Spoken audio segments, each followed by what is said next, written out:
तो अब हम डिस्कस करते हैं असाइनमेंट नंबर 3। जैसा कि हमने अभी डिस्कस किया था थ्योरी क्लास में, ठीक है, सिमेट्रिक और asymmetric potential.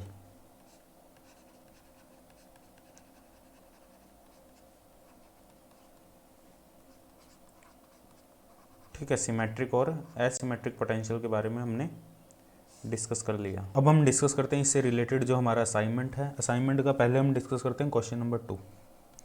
Question number first हम वो बाद में ट्राई करेंगे। देखो पहले करते हैं हम क्वेश्चन नंबर 2। क्वेश्चन नंबर 2 क्या है? ए particle of mass m which moves freely inside a infinity potential well with of width a। ठीक है, हमें एक पोटेंशियल गिवन है, इन्फिनिटी पोटेंशियल वेल, और ये एसिमेट्रिक पोटेंशियल वेल है 0 टू a और इन्फिनिटी अदरवाइज। ठीक है, ये हमें पोटेंशियल गिवन है। तो हमें कैलकुलेट क्या करना है बेसिकली इसमें। t इक्वल टू 0 पे हमें वेव फंक्शन गिवन है। This wave function we have given at t equal to 0 root a by root a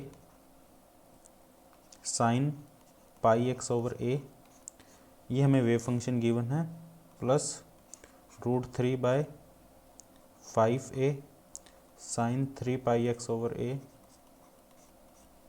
plus 1 by root 5a sine 5 pi x over a, ये हमें given है।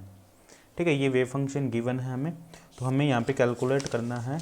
A real constant है, तो हमें देखो इसमें कई सारे पार्ट है, हमें क्या क्या कैलकुलेट करने हैं। जो इसमें फर्स्ट पार्ट है ए पार्ट में हमें कैलकुलेट करना है find the value of a so that psi x zero is normalized. ठीक है, हमें ए की वैल्यू कैलकुलेट करनी है so that psi x zero is normalized. Normalization का मतलब है साई का जो इनर प्रोडक्ट होगा वो 1 होगा। साई एक्स जीरो का जो इनर प्रोडक्ट होगा, ऐसे भी लिख सकते हैं हम इसको, साई एक्स जीरो का जो इनर प्रोडक्ट होगा वो 1 के इक्वल होगा।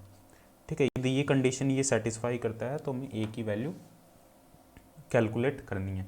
अब देखो ये जो स्टेट है, ये अंदर वाली जो स्टेट दी है, इन्हें हमें नॉर्मलाइज स्टेट की फॉर्म में लिखना पड़ेगा, आइगन फंक्शन की फॉर्म में लिखना पड़ेगा, नॉर्मलाइज आइगन फंक्शन की फॉर्म में।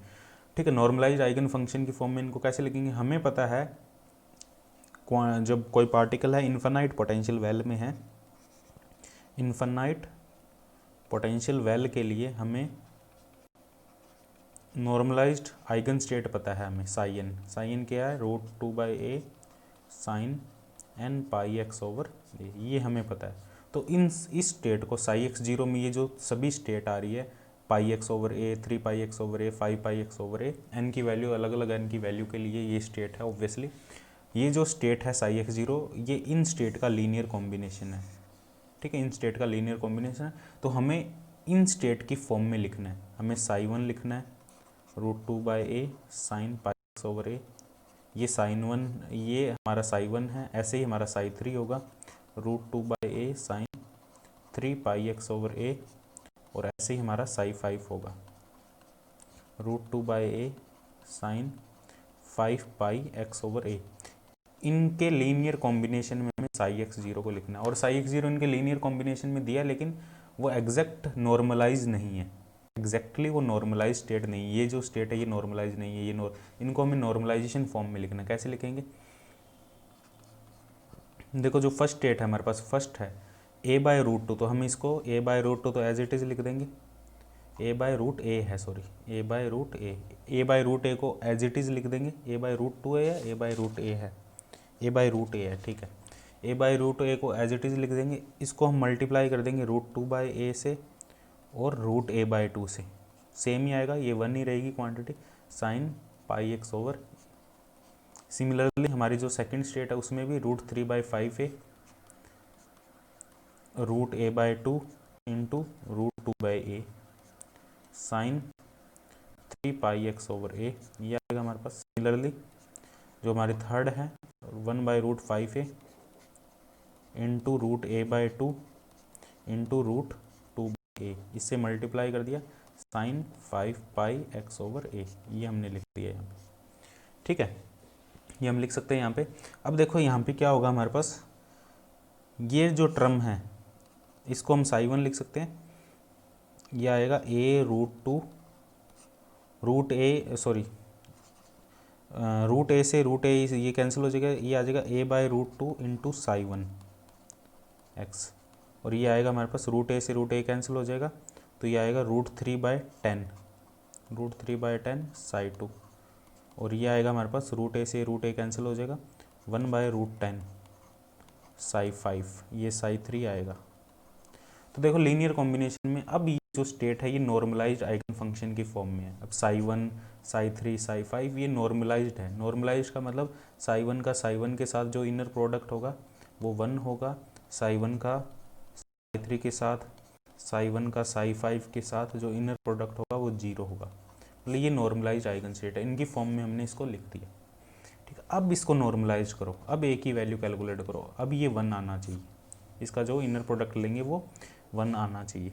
1 आने के लिए क्या करना पड़ेगा, इसका पहले हमें ब्रा वेक्टर लेना पड़ेगा। इसका ब्रा वेक्टर क्या है हमारे पास, इसका ब्रा वेक्टर होगा a/√2 Sai 1 plus √3/10 Sai 3 plus 1/√10 Sai 5, और इसको हमें मल्टीप्लाई करना पड़ेगा किससे, इसी वेक्टर से a/√2 कैट वेक्टर से साई 1 प्लस √3/10 साई 3 प्लस 1/10 साई 5, इससे हमें मल्टीप्लाई करना पड़ेगा।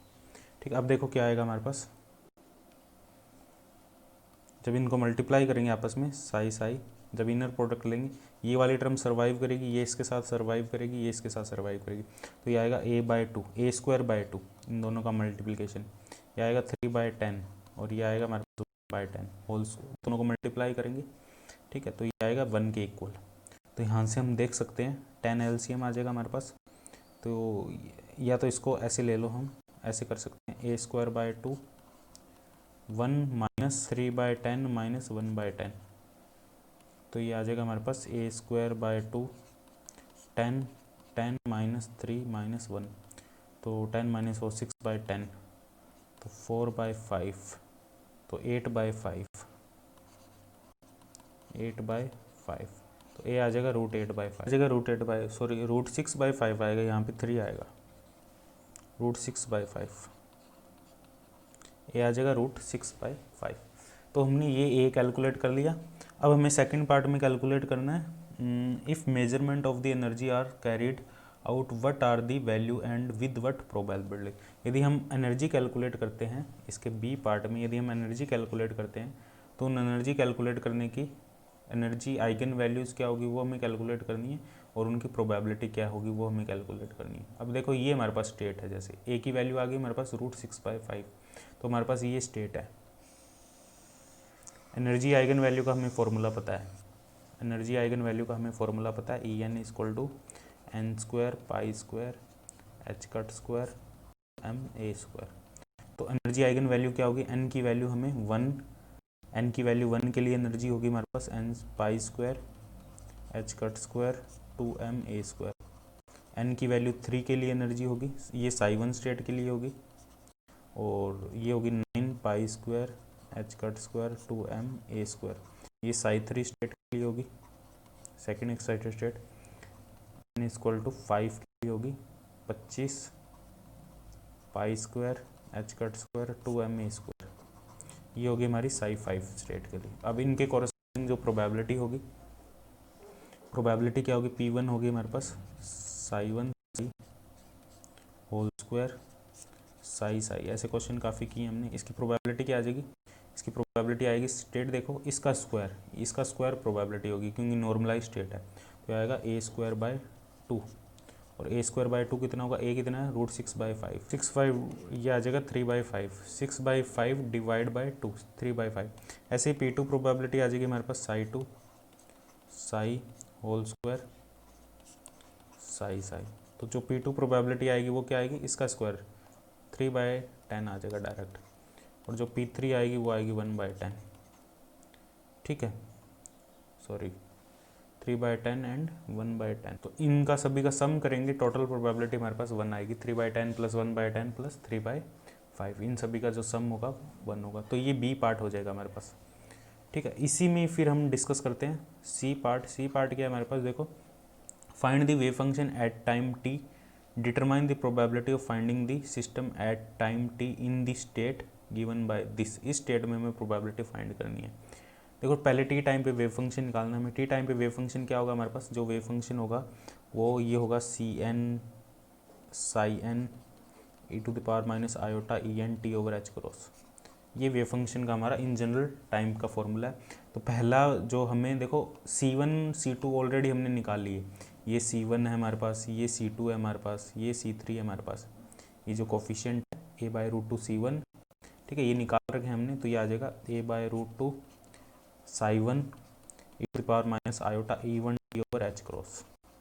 ये हो जाएगा। फिर आ जाएगा √3/10 psi two e to the power minus iota E2 t over h cut. फिर आ जाएगा हमारे पास 1/10 e to the power minus iota E2 नहीं आएगा, वो 3 आएगा, ठीक है। यहाँ E5 आएगा, ये 3 है, 2 है नहीं हमारे पास, 3 स्टेट है, और ये 5 है डायरेक्ट, ठीक है। ये टी टाइम में हमारे पास वेव फंक्शन होगा। नेक्स्ट हमें क्या कैलकुलेट करना है, determine the probability of finding the system eight A time T in the state. कौन सी स्टेट में प्रोबेबिलिटी पूछ रहा है, इस स्टेट में। इस स्टेट में प्रोबेबिलिटी पूछ रहा है साई एक्स टी। इस स्टेट में हमें प्रोबेबिलिटी निकालनी है √2/a sine 5πx/a e to the power minus iota E5t/h। इस स्टेट में प्रोबेबिलिटी क्या होगी। अब ये देखो ये 5th स्टेट है, ठीक है, ये 5th स्टेट है हमारे पास, ये वाली स्टेट। इस स्टेट में प्रोबेबिलिटी क्या होगी। अब देखो जो साई एक्स टी का जो साई एक्स टी के साथ इनर प्रोडक्ट होगा वो स्टिल 1 होगा अभी भी, ये अभी भी नॉर्मलाइज होगी। टाइम डिपेंडेंट स्टेट भी नॉर्मलाइज होगी, क्योंकि जब इनका आपस में इनर प्रोडक्ट लोगे तो ये वाली टर्म ऑटोमेटिकली कैंसिल हो जाएगी।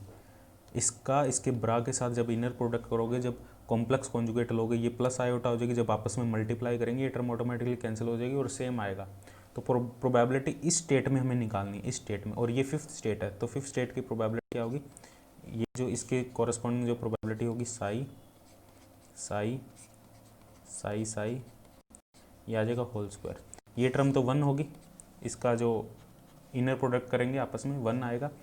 ये साई है, ये 5th स्टेट है। तो 5th स्टेट का इसको ऐसे भी लिख सकते हैं हम, इसको ऐसे भी लिख सकते हैं हम psi 5 e to the power minus iota E5 t over h cut, ऐसे भी लिख सकते हैं हम इसको, ठीक है। तो इसका इसके साथ इनर प्रोडक्ट करेंगे, साई 5 का साई 5 के साथ ये 1 हो जाएगा, ये दोनों टर्म कैंसिल हो जाएगी क्योंकि ये कॉम्प्लेक्स कॉन्जुगेट लेना पड़ेगा। इसका कॉम्प्लेक्स कॉन्जुगेट लेंगे तो ये हमारा प्लस में आ जाएगा psi 5 star e to the power iota, समझ रहे हो ना, ये प्लस में हो जाएगा। जब इसको इसके साथ मल्टीप्लाई, ये इसके साथ ही मल्टीप्लाई होगा साई 5, इनके साथ नहीं हो सकता, इनके साथ 0 हो जाएगा इनर प्रोडक्ट, क्योंकि ये eigen state normalize eigen state है, ऑर्थोगोनल है सभी आपस में, ठीक है। तो ये आ जाएगा 1/√10 होल स्क्वायर, तो ये आएगा 1/10। प्रोबेबिलिटी होगी वो होगी हमारे पास 1/10। तो ये हो गया हमारे पास क्वेश्चन नंबर 2। अब हम बात करते हैं क्वेश्चन नंबर 3 की। अब डिस्कस करते हैं हम क्वेश्चन नंबर 3। क्वेश्चन नंबर 3 क्या, the wave function of a particle at t = 0 is given by this. t = 0 पे पार्टिकल का वेव फंक्शन हमें गिवन है 1/√2 u1 प्लस u2। u1 और u2 नॉर्मलाइज स्टेट है I think, where u1 and u2 are the 2 normalised eigen state with eigen values e1 and e2। इनके corresponding जो eigen value है वो e1 and e2 है respectively, with condition e2 is greater than e1। This condition we have given e2 is greater than e1। The shortest time after which psi t become orthogonal to psi 0। Shortest time बताना है हमें, ठीक है, जिसके बाद जो Sai t है वो ऑर्थोगोनल हो जाए, ऑर्थोगोनल टू साई 0, वो हमें टाइम बताना है जहाँ पे साई t ऑर्थोगोनल। पहले तो हम साई t निकालते हैं, साई t है क्या, साई t क्या होगा हमारे पास, सिंपल हम लिख सकते हैं 1/√2 u1 e to the power minus iota E1 t over h cut plus 1/√2 u2 e to the power minus iota E2 t over h cut.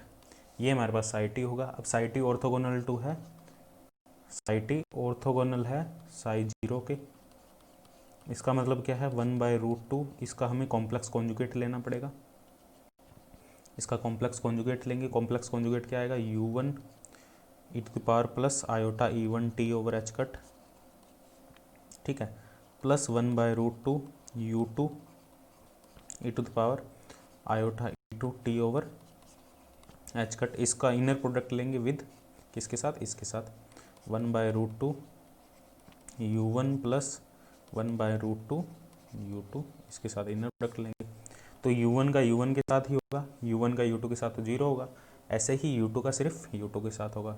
तो क्या आएगा हमारे पास 1/√2 इंटू √2 1/2 आ जाएगा, U1 का U1 के साथ 1 हो जाएगा, e to the power iota E1 t over h cut plus 1/2 U2 inner product e की power iota E2 t over h cut equal to 0। ये हमें गिवन है, ऑर्थोगोनल है, आई थिंक हाँ बिकम ऑर्थोगोनल हो जाते हैं, तो ऑर्थोगोनल मतलब 0 हो जाता है इनका इनर प्रोडक्ट।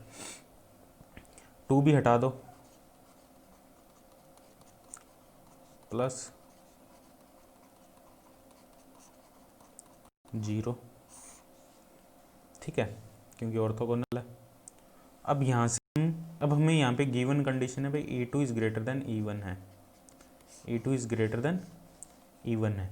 तो यहाँ पे हम e to the power iota E1 t over h cut को हम बाहर ले लेते हैं, ये आएगा 1 plus e to the power iota E2 minus E1 t over h cut, ये आ गया हमारे पास इक्वल टू 0, ठीक है।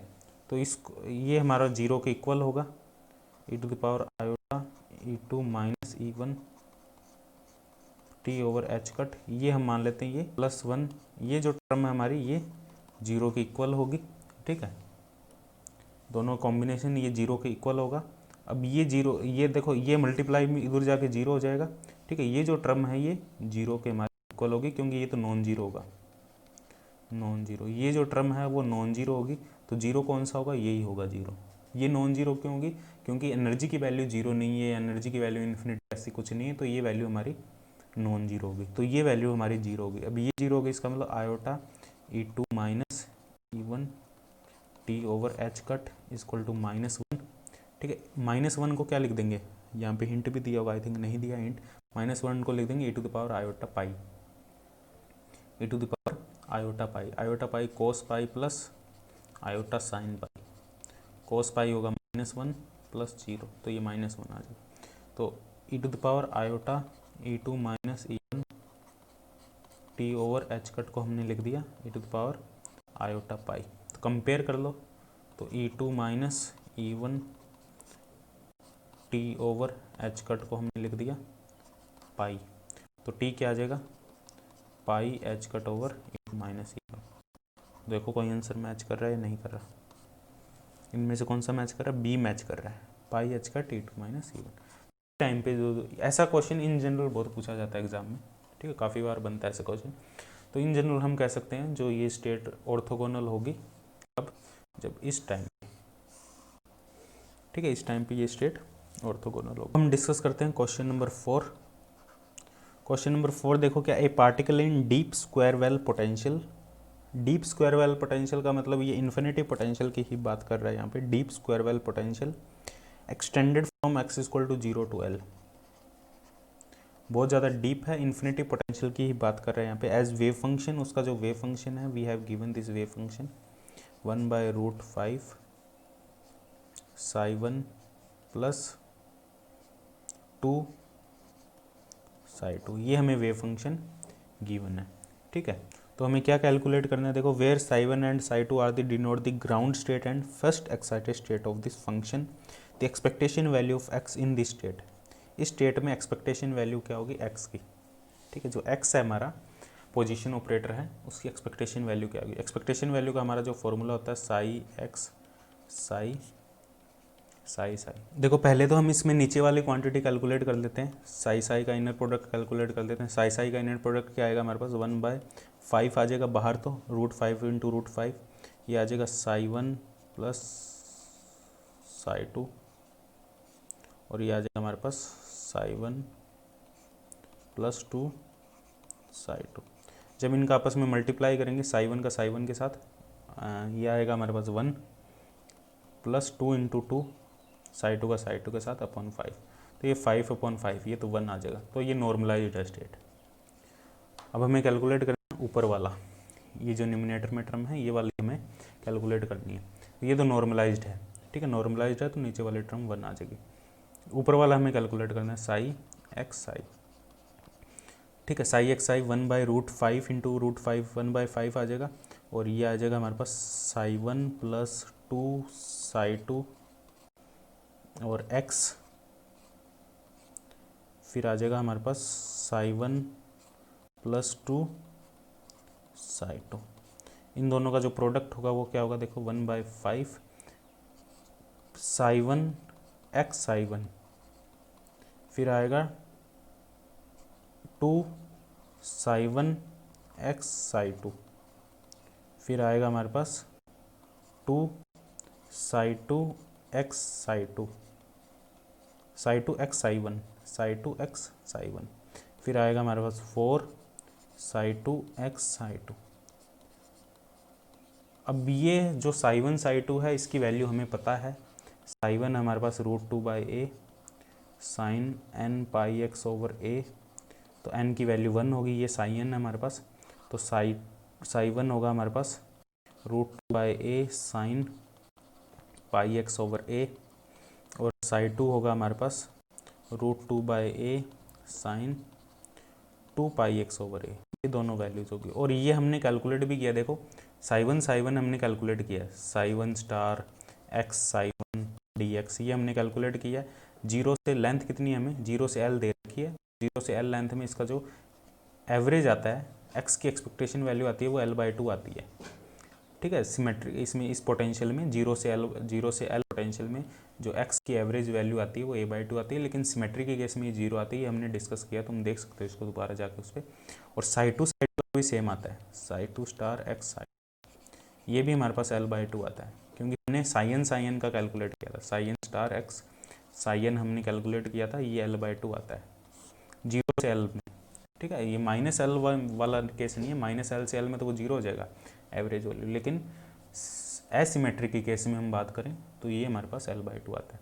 तो ये दो क्वांटिटी तो हमारे पास डायरेक्ट ही आ जाएगी, ठीक है, ये दो क्वांटिटी, ये तो आ जाएगा l/2 और ये आ जाएगा 4 l/2, ठीक है। तो ये क्वांटिटी तो डायरेक्ट आ जाएगी। अभी नहीं लिख रहा मैं, अभी इसको रब कर देता हूँ, लास्ट में लिखेंगे इसको, ठीक है। अब हमें कैलकुलेट करना है साई 1 x2 और साई 2 x1। अब जो x ऑपरेटर है वो एक हार्मिशियन ऑपरेटर है, साई 1 x2 और साई 2 x1 दोनों इक्वल होंगे, क्योंकि जो x ऑपरेटर है वो हार्मिशियन ऑपरेटर, ये हार्मिशियन ऑपरेटर की प्रॉपर्टी है कि हार्मिशियन ऑपरेटर में साई 1 x2 को हम साई 2 x1 लिख सकते हैं। हार्मिशियन ऑपरेटर, यदि तुम्हें डेफिनेशन याद होगी हार्मिशियन ऑपरेटर की, ठीक है, ये डेफिनेशन थी AG, ये डेफिनेशन थी, इसके अकॉर्डिंग हम लिख सकते हैं सेम, ठीक है। ये सेम ही है दोनों चीज़ें, अलग अलग स्टेट FG ली थी वहाँ पे हमने, यहाँ पे हम ले रहे हैं, ये G पे ऑपरेट हो रहा था, ये F पे ऑपरेट हो रहा है, ठीक है। तो ये दोनों चीज़ें एक ही है, अलग अलग नहीं है, दोनों चीज़ें एक ही है। तो ये हार्मिशियन ऑपरेटर है हमारे पास, हार्मिशियन है तो Sai 1 x2 equal to Sai 2 x1, तो एक कैलकुलेट कर लो, दोनों को कैलकुलेट करने की जरूरत ही नहीं है। साई 1 x2 कैलकुलेट कर लेते हैं हम, साई 1 x साई 2 कैलकुलेट कर लेते हैं, ये आएगा हमारे पास psi 1 star x psi 2 dx 0 to l, तो ये क्या आ जाएगा 0 to l, साई 1 स्टार कितना आएगा √2/a sine pi x by l into √2/l ही लिखो ना, फिर इसको वहाँ पे भी l ही आएगा भाई, a नहीं आएगा यहाँ पे, l आएगा, क्योंकि हमें l दिया है, l आएगा यहाँ पे, ठीक है।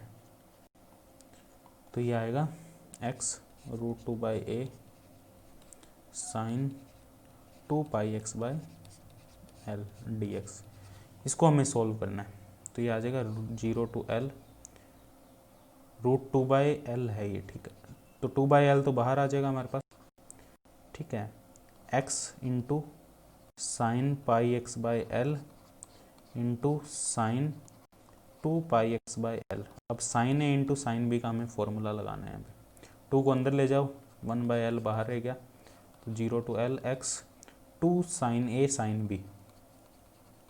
अब यहाँ पे फॉर्मूला मैंने लिखा भी होगा, 2 साइन ए साइन बी का फॉर्मूला लिखा होगा असाइनमेंट में, 2 साइन ए साइन बी का क्या फॉर्मूला होगा हमारे पास 1/L, ये होगा cos A minus B minus cos A plus B,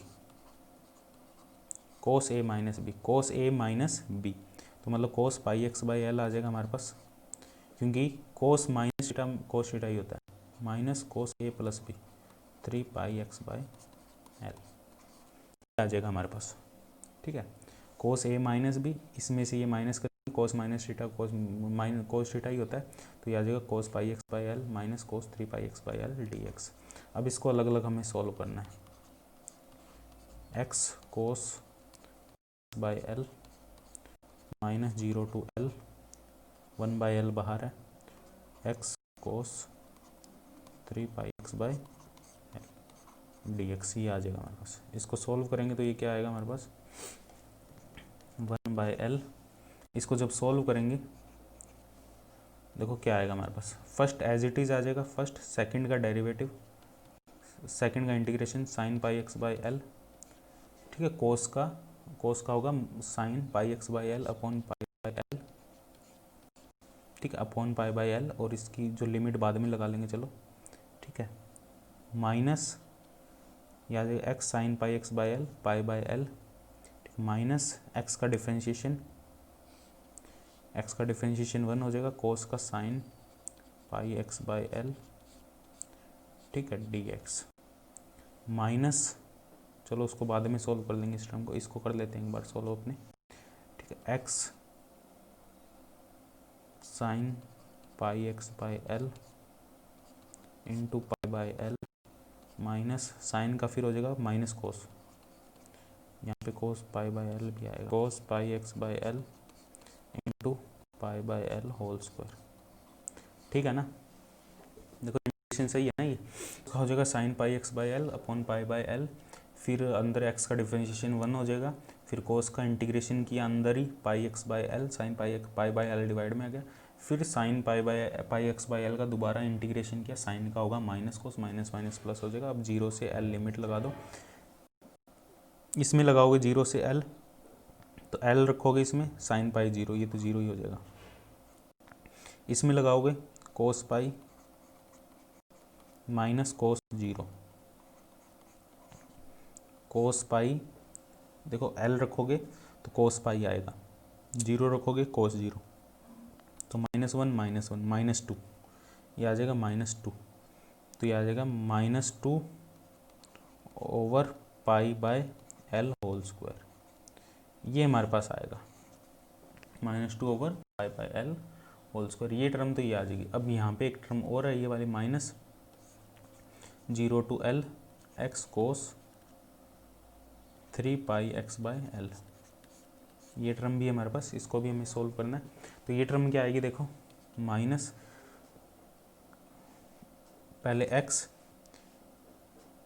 minus बाहर रहने देते हैं, पहले x कोस का हो जाएगा sine 3 pi x by l upon 3 pi by l, फिर आएगा माइनस एक्स का डिफ्रेंशिएशन 1, फिर साइन कोस का sine 3 pi x by l upon 3 pi by l, ठीक है, डी एक्स, कोस का प्लस साइन ही होता है ना डिफ्रेंशिएशन, हाँ कोस का प्लस साइन होता है, साइन का माइनस कोस होता है, सॉरी इंटीग्रेशन की बात कर रहे हैं हम यहाँ पे, तो आएगा माइनस 0 से एल लिमिट लगाएंगे, यहाँ पे एल लगाएंगे 3 पाई 0, ये टर्म 0 ही हो जाएगी, ठीक है, 3 पाई 0 होगा और 0 0 ही होगा, ठीक है, यहाँ पे माइनस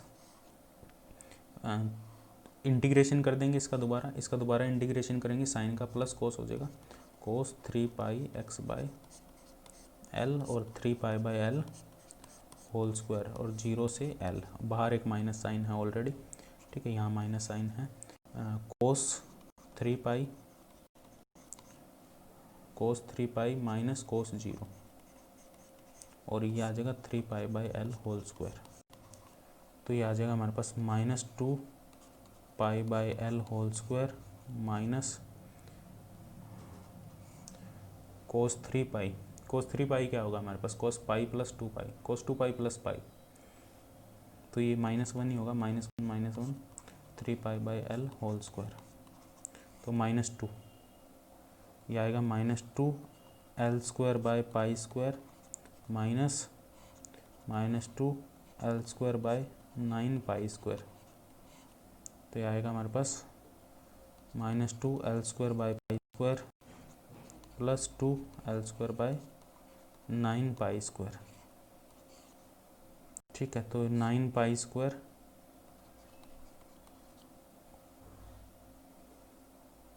-18 एल स्क्वायर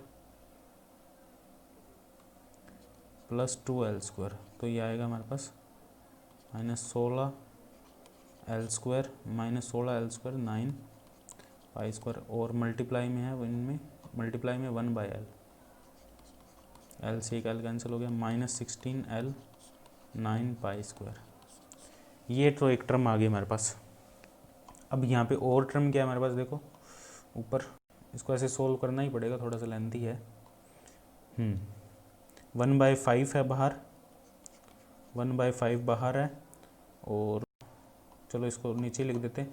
ये आएगा 4 और 1 5, ठीक है, 4 और 1 5, और ये आएगा L/2 5 L/2, यहाँ पे लिखा होगा मैंने, हाँ L/2 है ना, तो ये आएगा L/2 ये, और 4 L/2 ये, ठीक है, 4 और 5 L/2, 1/5, ये आएगा 1/5 5L/2 माइनस 16 L/9 पाई स्क्वायर। ठीक है, मल्टीप्लाई में 2 भी था आई थिंक, वहाँ पे एक ही टर्म कैलकुलेट की है ना अभी, ये 2 से मल्टीप्लाई हो रहा है, और ये 2 टर्म है, 2 से मल्टीप्लाई हो रहा है और 2 टर्म है, मतलब 4 से मल्टीप्लाई होगा, 4 से मल्टीप्लाई होगा, तो ये आएगा L/2 minus 64 L/45 pi square, ये आंसर होगा। ये देखो मैच कर, ओके, L/2, ये नीचे 45 लिखा है भाई, आंसर सी है। ठीक है, तो इस टाइप से इसको हमें कैलकुलेट करना है। थोड़ा सा लेंथी है, नेट में ऐसे क्वेश्चन बनते हैं, और IIT जैम में थोड़े से छोटे बनेंगे, इससे इतने बड़े नहीं बनेंगे, कैलकुलेशन इतनी ज़्यादा नहीं होगी, बनेगा इसी टाइप से, मतलब कैलकुलेशन इतनी ज़्यादा नहीं होगी, सिंपल होगा क्वेश्चन। ठीक है, इसके ये तो पार्ट्स में है, इसका छोटा सा पार्ट्स दे सकते हैं। ठीक है, तो इस टाइप से ये 4th क्वेश्चन हो जाएगा हमारे पास। अब हम बात करते हैं यहाँ पे क्वेश्चन नंबर 5 की, बहुत इंपॉर्टेंट है।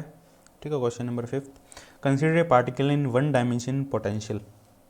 सिमेट्रिक पोटेंशियल का केस है, Vx equal to V minus x.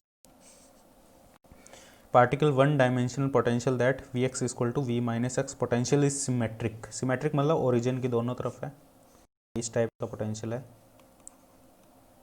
यहाँ इन्फिनेटिव है, यहाँ इन्फिनेटिव है, ये -A2 प्लस ए दिया, कितना दिया है वो तो देख लेंगे जितनी भी लेंथ दी हो हमें। ठीक है, symmetric potential let psi naught and psi one denote the ground and first excited state respectively, और हमें एक वेव फंक्शन दिया पार्टिकल का in combination of psi naught and psi one, psi naught alpha naught psi naught plus alpha one psi one, और psi naught और psi one ground state और first excited state है हमारे पास। ठीक है, ये नॉर्मलाइज स्टेट है with alpha note and alpha one being real constant, expectation value of x in this state Sai, इस स्टेट साई में एक्सपेक्टेशन वैल्यू क्या होगी एक्स की, और ये नॉर्मलाइज स्टेट है, ये गिवन है भाई, ये जो स्टेट है ये नॉर्मलाइज है। नॉर्मलाइज है मतलब इसका जो alpha naught square plus alpha one square equal to 1 है, मतलब alpha naught square plus alpha one square equal to 1, क्योंकि ये स्टेट नॉर्मलाइज्ड है। ठीक है, ये हमें गिवन है, दिस स्टेट इज नॉर्मलाइज्ड। अब हमें ये तो कैलकुलेट करने की ज़रूरत ही नहीं है, ऊपर वाले टर्म कैलकुलेट करनी है। ऊपर वाले टर्म साई एक्स साई, और ये आ जाएगा साई है हमारे पास alpha naught star psi naught, और ये रियल ही तो स्टार का कोई फ़र्क नहीं पड़ेगा इस पर, x alpha naught psi naught alpha one psi one, तो साई नोट का साई नोट के साथ हो जाएगा alpha naught star alpha naught psi naught x Sai naught plus alpha naught star alpha one psi naught x psi one plus alpha one star alpha note alpha one star alpha naught psi one x Sai naught and alpha one into alpha one psi one x psi one. ये हमारे पास आ जाएगा।